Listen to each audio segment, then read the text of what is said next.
Welcome back, everyone. Today, we're diving into something that might make us a little uncomfortable, but it's so important.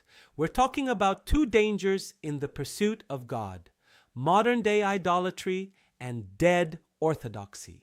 Yeah, and before anyone thinks this doesn't apply to them, let me start with an analogy. Think about the difference between knowing about love and actually being in love. You could read every romance novel, study the psychology of relationships, memorize poetry about love, but until you've actually experienced it, felt your heart race, stayed up all night talking to someone, you don't really know love. You know about it. That's such a good distinction. And that's exactly what we're dealing with here. There are two ways our faith can go wrong. We can end up worshiping a false god of our own making, that's idolatry, or we can settle for lifeless intellectual knowledge about the true God, that's dead orthodoxy. Both are dangerous. Both rob us of real relationship with God.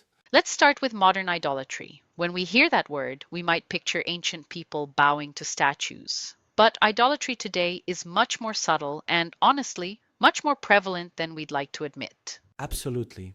At its core, idolatry is putting anything in the place that belongs to God alone. It's giving our ultimate allegiance, our worship, our trust to something other than Him.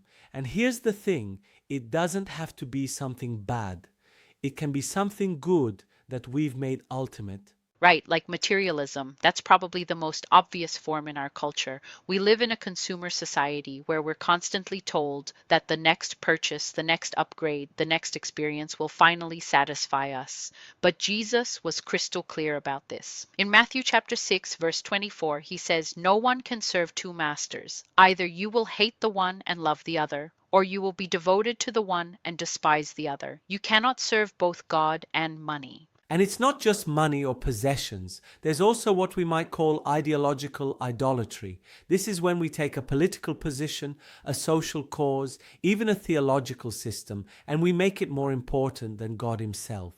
We become more passionate about our ideology than about Jesus. We're more concerned with being right than with being loving. Oh, that hits hard. I've seen this happen so many times. People who are so committed to their particular view of how things should be that they'll sacrifice relationships, grace, even basic kindness to defend their position.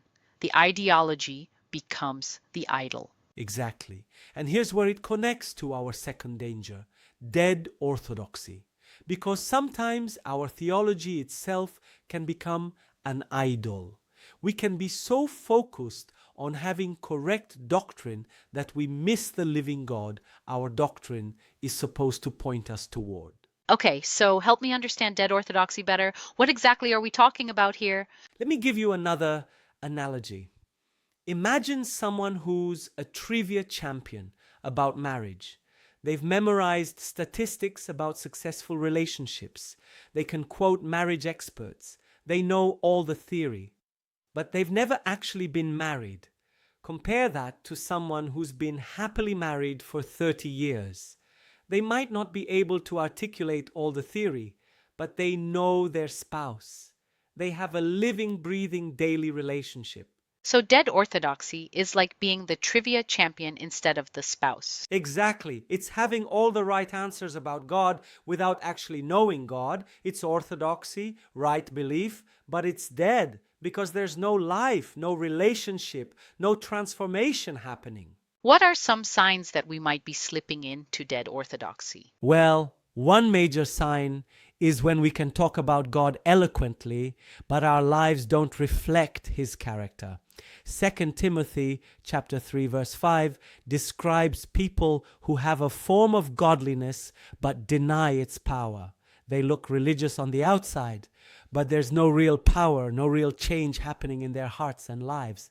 James puts it even more bluntly. In chapter 2, verse 19, he says, "You believe that there is one God. Good. Even the demons believe that and shudder." In other words, intellectual agreement with correct theology isn't enough. Even demons have that. Wow, that's sobering. So we can have all our doctrines lined up perfectly and still be in danger? Absolutely. Other signs include when we're more interested in winning arguments than winning people, when we feel superior because of our knowledge, when we've lost our sense of awe and wonder in worship, when reading scripture feels like a duty rather than a delight, when we're more concerned with being right than with being transformed.